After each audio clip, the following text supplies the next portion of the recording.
দিয়ে অর্জিত গণ অভ্যুত্থান, 24-এর গণ অভ্যুত্থান আতিক গাজীর হাতের বিনিময়ে অর্জিত গণ অভ্যুত্থান, 24-এর গণ অভ্যুত্থান আমার ভাইদের চোখের বিনিময়ে অর্জিত গণ অভ্যুত্থান।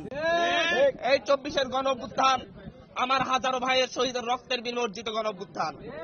আমরা এই গণ অভ্যুত্থানের প্রক্লেমেশন দিতে চেয়েছি, আমরা ঘোষণাপত্র দিতে চেয়েছি, আমরা বলেছি, আমরা রাষ্ট্রকে বলেছি যাতে রাষ্ট্রের পক্ষ থেকে যেন আমাদেরকে এখানে সাপোর্ট করা হয়।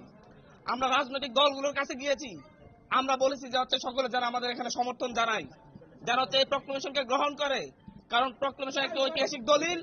এই ঐতিহাসিক দলিলকে অবশ্যই গ্রহণ করতে হবে। এই ঐতিহাসিক দলিলের মধ্য দিয়ে বস্তা পচা রাজনীতির অবসান হবে।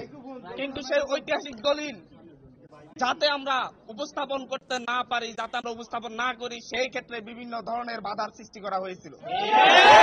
তবে আমাদের প্রাথমিক বিজয়, আমরা প্রাথমিকভাবে বিজয় লাভ করি যে সরকার আমাদের এই প্রক্লেমেশনের ব্যাপারে হ্যাঁ বাচক কথা বলেছে, সরকার আমাদের এই প্রক্লেমেশনের ব্যাপারে সম্মতি দিয়েছে।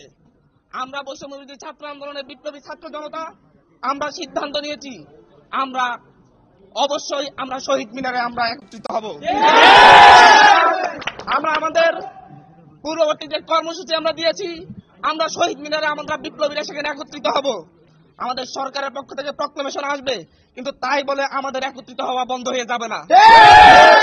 আমাদের সেখানে আগামীকালকে আহত থেকে শুরু করে আহতদের থেকে শুরু করে শহীদ পরিবার এবং সারা ঢাকা শহরের মা বোনেরা যেভাবে 5 আগস্ট রাজপথে নেমে এসেছিল, প্রতিটি বাড়িঘর থেকে যেভাবে রাজপথে নেমে এসেছিল, তারা প্রক্লেমেশনের পক্ষে আমাদের পক্ষে অবস্থান নিবে। আমরা এই দেশের মানুষের উদ্দেশ্যে বলবো, আমাদের প্রক্লেমেশন যাতে আমরা করতে না পারি, সেই ক্ষেত্রে দেশি বিদেশি ষড়যন্ত্র হয়েছে। সেই ষড়যন্ত্রে ব্রেক মেরে দিয়েছে আমাদের অন্তর্বর্তীকালীন সরকার। আমাদের প্রক্লেমেশনকে গ্রহণ করেছে, তারা বলেছে সরকারের জায়গাটা থেকে তারা প্রক্লেমেশন দিবে। কিন্তু আমরা আগামীকালকে সারা দেশের মানুষকে রাজপথে নেমে এসে আমরা এই প্রক্লেমেশনের পক্ষে শক্তি প্রদর্শন। 5ই আগস্ট ঢাকা শহরের প্রতিটি বাড়িঘর থেকে মানুষ নেমে এসে এদেশের গণ অভ্যুত্থানের পক্ষে শপথ নিয়েছিল। এদেশের গণ অভ্যুত্থানে এদেশের ফ্যাসিস্ট হাসিনার বিরুদ্ধে মানুষ রাজপথে নেমে এসেছিল।